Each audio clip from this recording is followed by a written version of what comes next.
Good morning. How are all of you doing? This is an exciting time to be an innovator in America, and I'm going to try my very best over the next 30 minutes to describe for you a little bit of the thesis. Craig Newmark, you made it. What's up, brother? Thank you for coming. It's like 3 a.m. California time for this guy. All right, good. Thank you. So I want to describe for you the thesis as to why this is the best time to be an innovator, and particularly for those of us that serve the public. Now, we might serve the public in a professional capacity, that is, we work in a federal agency or a state or a local government. We might serve the public by producing products and services that extend the policy objectives of the administration because that's part of our business proposition. We might serve the public by applying the tools we've built to solve other problems, traditional commercial problems, but have them adaptable so they can advance policy agendas. Whatever our role is, this is the time, and with your indulgence, I'd like to offer a progress report on the work we're doing, the thesis that we're purporting, as to how and why this movement is taking hold. So indulge me for just the next 30 minutes, and I'd love to engage after the talk. You see my Twitter handle on there. I do attempt to respond to all of them. This is our official account, so we got a whole staff that tracks these things. So please feel free to send me a message at Aneesh Chopra. Push back, tell me where you agree, tell me where you disagree. So let's begin with a story. I want to talk about Victor Garcia. How many of you are familiar with Victor Garcia or know his story?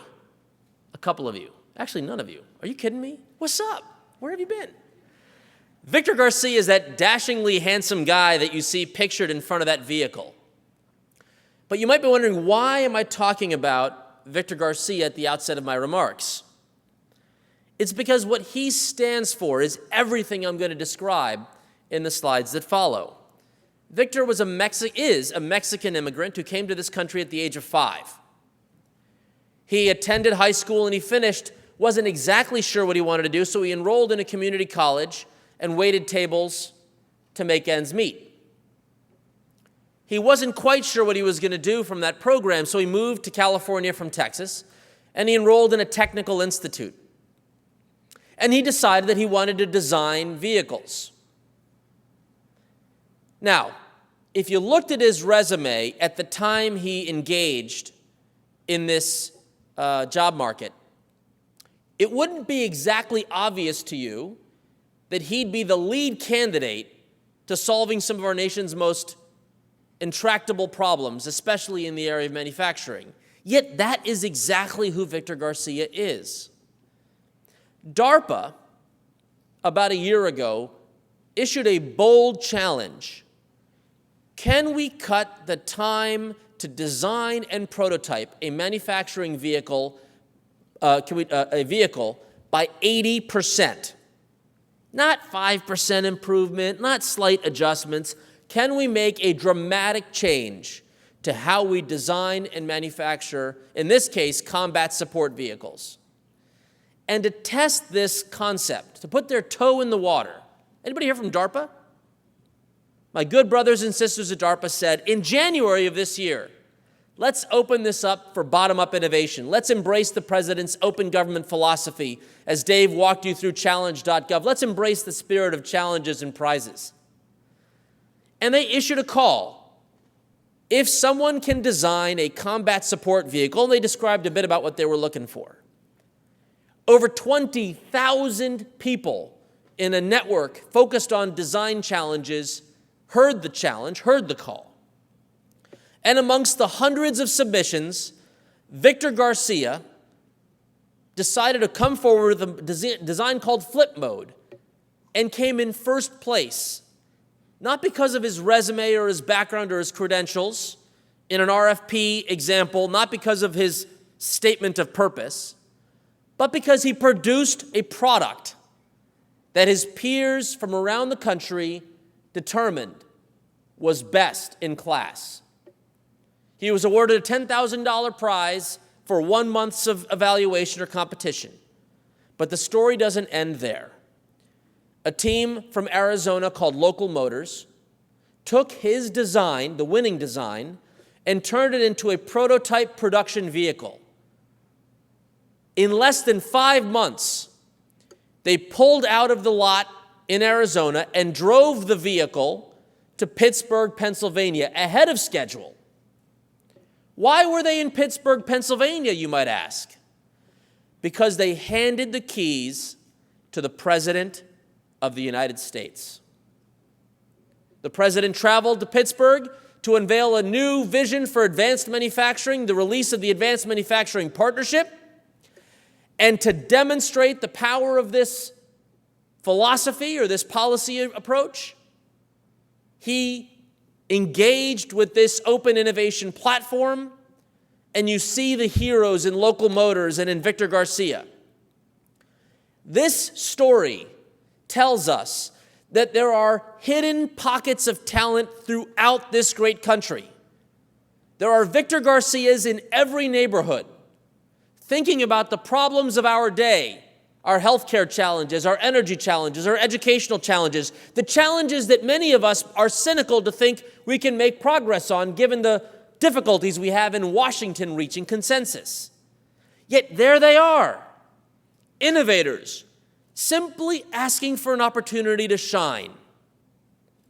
It is this philosophy that motivates our open government agenda.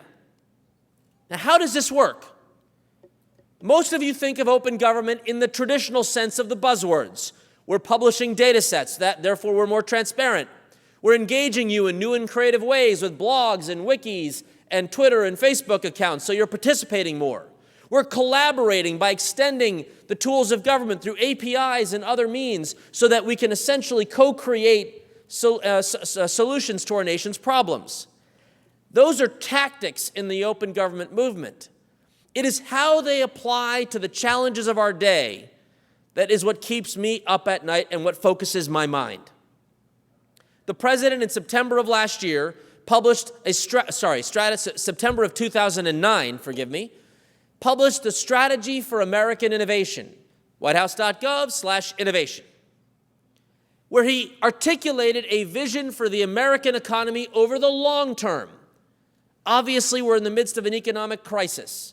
We are working our way out of the doldrums to move the economy forward, and we have tactical strategies, a jobs package, a number of initiatives to move the short run. But it is important that we don't forget about the long-run competitiveness of America. And the President articulated these three philosophies. One, that we have robust building blocks of innovation.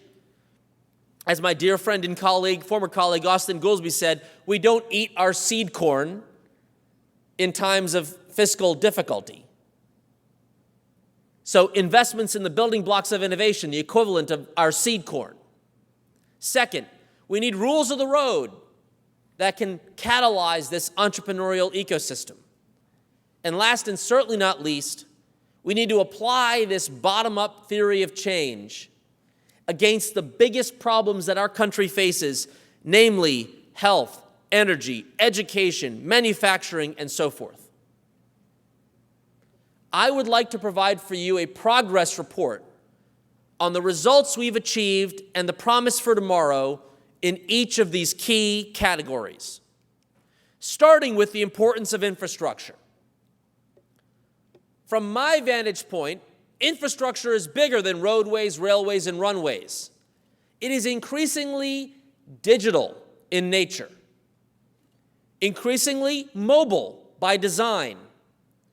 That's why the President in the State of the Union launched the National Wireless Initiative, one of my top priorities on his behalf, to ensure that over the next decade and beyond, America retains its worldwide leadership in economic gains born on the internet, and that we continue to lead the world in wireless technologies, as we are today.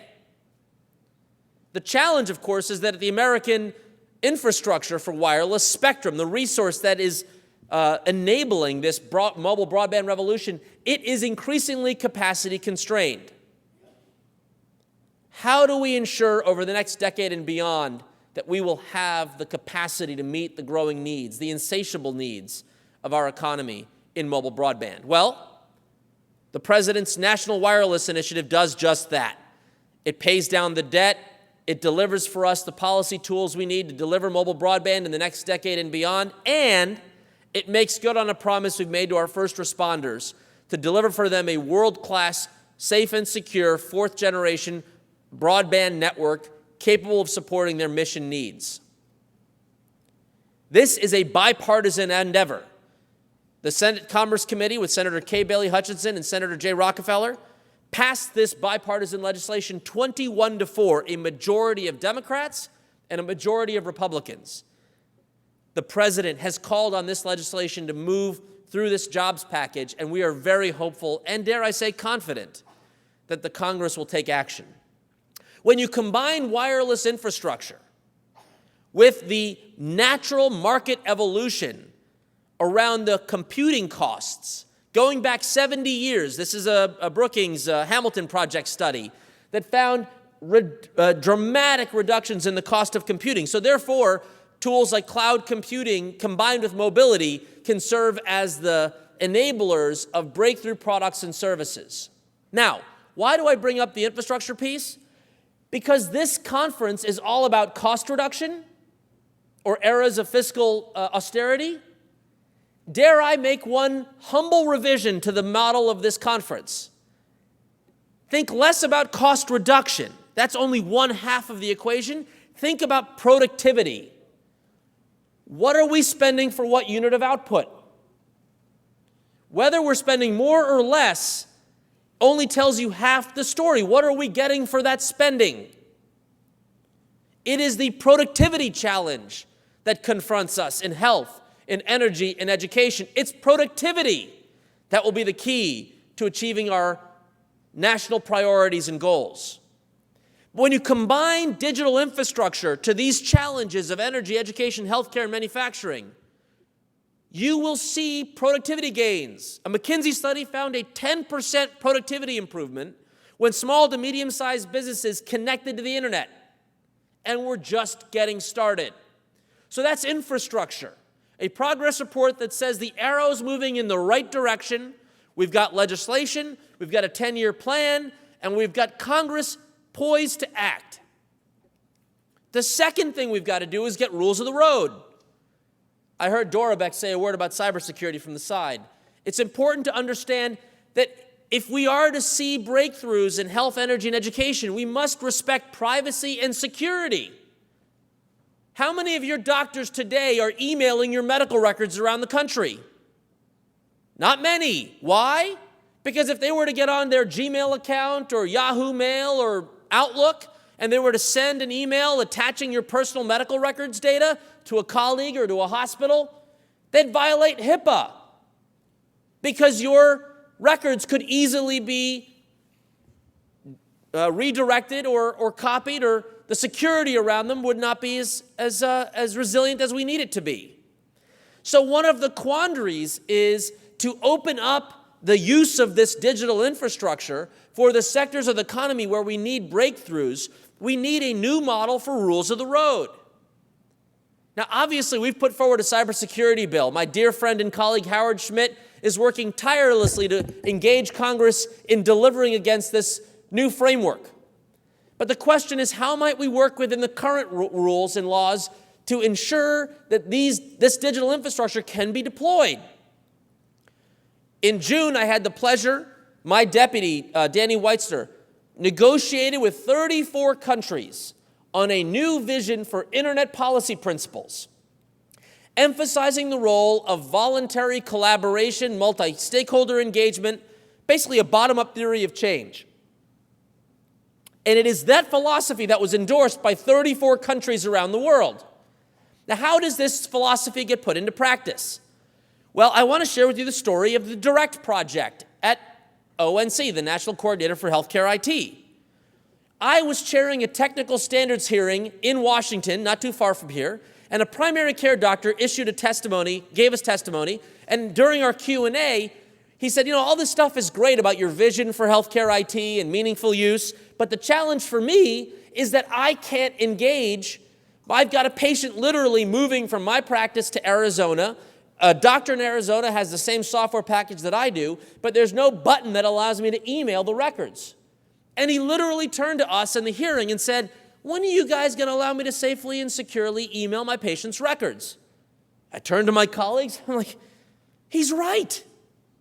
So in 90 days, we recruited somebody from the private sector, Arian Malik. We gave a website, directproject.org, powered him up with Brian Bellendorf of the Apache Foundation, and put him to work. Every vendor in the healthcare IT ecosystem was invited to participate. There was no barriers to entry. And in 90 days, they hammered out a technical solution for safe, secure email. Basically, authenticate the sender, the receiver, and encrypt the message in between. The direct protocol was born. 90 days after that, there were reference implementations in Java and .NET. 90 days after that, the first commercial production use proved that it worked. And 90 days after that, a year to the day, we launched the initiative. 65 vendors, comprising 95% of the market share for healthcare IT, have pledged to adopt the direct specification. Going price, right now, $12 a month for unlimited safe, secure email for doctors. Going price. Mark my words, that price will go down. An open and competitive market to liberate data in healthcare and to ensure the digital infrastructure of the future can be applied in the areas of the economy where we need it most. Again, a bottoms-up, voluntary collaboration. We haven't even issued a rule mandating the direct protocol yet. That'll happen after the industry has already adopted it. So if we've got the infrastructure, a vision for the infrastructure, and progress to note, if we've got 34 countries agreeing with us on internet policy principles so we can preserve the openness of the internet while engaging in issues of security, privacy, intellectual property enforcement, how do we put these two components, the foundational elements of an open innovation strategy, how do we put that to work in the big challenges of our day? I would like to describe for you 3 specific and tangible ways we're going to do that, as described by our president when he released the National Action Plan for Open Government. I had the honor and privilege of joining the president in New York, an unbelievably inspiring moment. Over 40 heads of state joined the president in signing a declaration or a charter on open government. 8 of them, including the U.S., published concrete action steps that we would all take. And you will hold us accountable to deliver against the steps that we've committed to. That activity happened at a table that included folks that you might not otherwise think as American allies, because there is now a global movement afoot, acknowledging that in the 21st century, the notion of participatory democracy is evolving. It's about tapping into the entrepreneurial spirit of our respective people to solve the big challenges of our day. What are these 3 principles? 1, we want to take the data.gov infrastructure and put it to use specifically in developing communities of interest in health, energy, education, safety, research and development / manufacturing, and the like. 2, Cass Sunstein, my colleague, has published a declaration or memorandum on smart disclosure. So even if it's not data held by the government, it might be compelled by the government as part of our rulemaking activities so that that information itself can be liberated for entrepreneurs and innovators. And finally, that the open government infrastructure itself evolve into a platform that allows the community to extend its value. And to do all 3 of these things, we are increasingly recruiting CTOs, entrepreneurs in residence, and a whole army of individuals who wake up in the morning, go to bed at night, thinking about how to apply these tools to solve the challenges of our day, because these things don't happen without the human capital to push them. A word on each, and then I'll wrap. On data.gov communities, you've heard a lot about the philosophy of data.gov. You've seen from Dave's presentation communities, examples, health data, energy data. I want to describe for you the 3 tangible policies that are sparking the new ideas through this supplier-user marketplace. 1, as you heard from Dave on challenge.gov, we have Competes Act prize authority for every federal agency. You're an employee in the government, you want to affect change in the program area where you see where you've got dreams to solve problems, what do you normally do? You wait for the authorization cycle, so you try to get legislation passed, or you try to influence it through new investments in the budget cycle. Those two policy levers take a heck of a long time, and there's not a lot of certainty in result. But there's now a third tool. Engage in these communities. Engage your the marketplace to solve problems where you operate. Publishing data is one. Issuing challenges and prizes now is legal. That's two. We are facilitating pre-competitive R&D collaboration. Our country spends $147 billion in R&D today. We are increasingly turning to that investment and encouraging more what we're calling lab-to-market initiatives, opening up those investments so that you can participate in a pre-competitive collaborative spirit. And finally, we have sector-specific policies that are creating the market conditions for the kind of breakthroughs we're talking about. We've completely changed the rules of the road in healthcare, paying for value over volume. A whole range of products and services will carry the day to support doctors and hospitals who focus on value for dollar as opposed to volume for dollar. We're also engaging in sector-specific standards activities. So these are the policies we've put in place today, not hoped for in the future, but today, to catalyze these communities of interest. Second, smart disclosure. Cass Sunstein's now said that disclosure is the lowest cost form of regulatory involvement. And we're taking examples like the blue button you'll learn about later this afternoon in the VA and scaling them into regulated industries. Last week, I had the pleasure of visiting California. The state of California issued a rule that all three utilities have to standardize how consumers access their energy data. But they didn't say how to do it, they just said do it. In a voluntary, bottom-up consensus way, the state of California encouraged the three utilities to collaborate with the federal government because we were doing standards activities in the smart grid. And so I went out to meet with the tech leadership at each of the three utilities, and it did not take but 3 hours in a meeting to reach consensus. All three utilities agreed to produce energy data in 1 hour increments to the consumers going back up to 12 months, and that will be technically facilitated through the use of a green button that will be live in 90 days. That is the power of bottom-up change.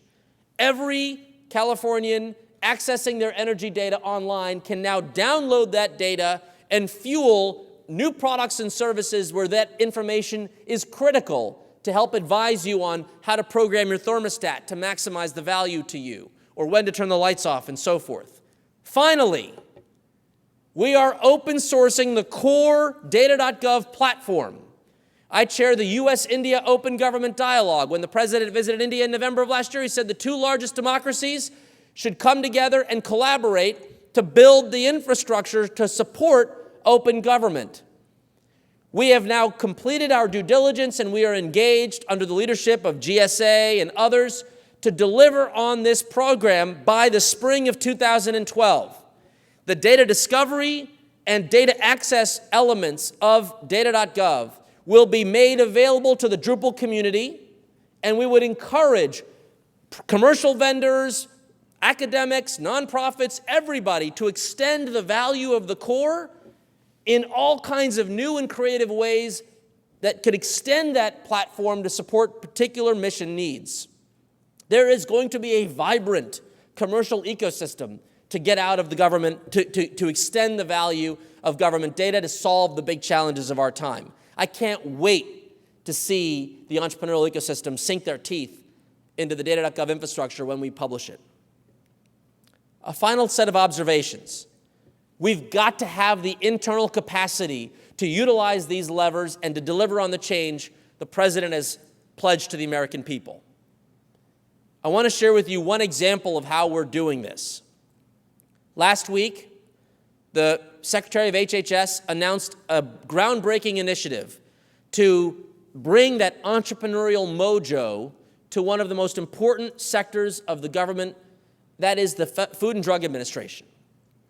The Food and Drug Administration announced last year that it would create a new innovation pathway for breakthrough medical devices that meet unmet medical needs. We have to design that business process. We're hearing a lot of feedback that the device part of the FDA is having a difficult time engaging the private sector, concerns about delays and unpredictability. So we've decided, and we've announced under their innovation strategy, that we will recruit a dozen experts, entrepreneurs from the private sector, to come into the government and embed themselves with FDA's best and brightest. And together, over the next 3 to 6 months, they will design that innovation pathway in a manner that we believe delivers groundbreaking results, protects the American people, keeps us safe while spurring innovation. And look at the people that we've recruited: General Wilkerson, Dr. Paul Sabatka, Dean Kamen. You name it, the best and the brightest in the FDA ecosystem, the medical device community, has not volunteered, we're paying them. We've recruited them, they've hired them to join us and embed with us to make a difference. Entrepreneurs are critical to the American story. That's why the president launched his Startup America Partnership in January. A nonprofit foundation led by Steve Case has now organized over $700 million of nonprofit, private sector, external to the government resources to improve the success rate for high-growth entrepreneurs. They've set an audacious goal to help accelerate the success of 100,000 high-growth entrepreneurs over the next 3 years. To do this, we're doing our part. And one of the tools this community has asked of us to do is to strengthen or streamline our immigration procedures so that immigrant entrepreneurs creating jobs for the American people, helping us to solve health, energy, education, and manufacturing, have a chance to stay in this country. It turns out we have administrative authority over a number of these issues. Our second Entrepreneurs in Residence Initiative will be announced in 1 hour, and that will be USCIS has pledged to recruit a second entrepreneurship team to help us address the issues of immigrant entrepreneurs through the administrative authorities that we have. This is us putting into practice the policies we've talked about. Finally, when you put all of this together, you see the results. Katie Stanton, an entrepreneur from Silicon Valley, worked at Google, now is at Twitter. She came and did her service to the State Department. And what did Katie do?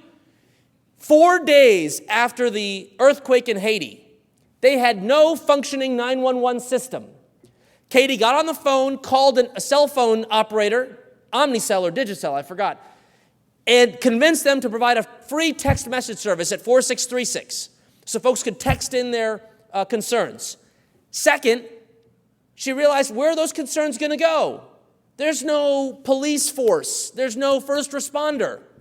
So she galvanized a platform to connect folks from all over the world to listen to those read those text messages, convert those that are in Creole to English, and then dispatch those throughout the various channels we had in the military and Red Cross and the like. This bottom-up startup to create the equivalent of a 911 service ultimately served nearly 50,000 Haitians, and the average response time, 10 minutes. 10 minutes. She didn't have an act of Congress. She didn't wait for rulemaking. She's an entrepreneur. She got it done. That is our philosophy. That is what makes me feel excited to get up in the morning and come to work each and every day, because we will solve the unsolvable through innovation and entrepreneurship, and the President's Open Government Initiative will be the rocket fuel to kickstart it. Thank you so much.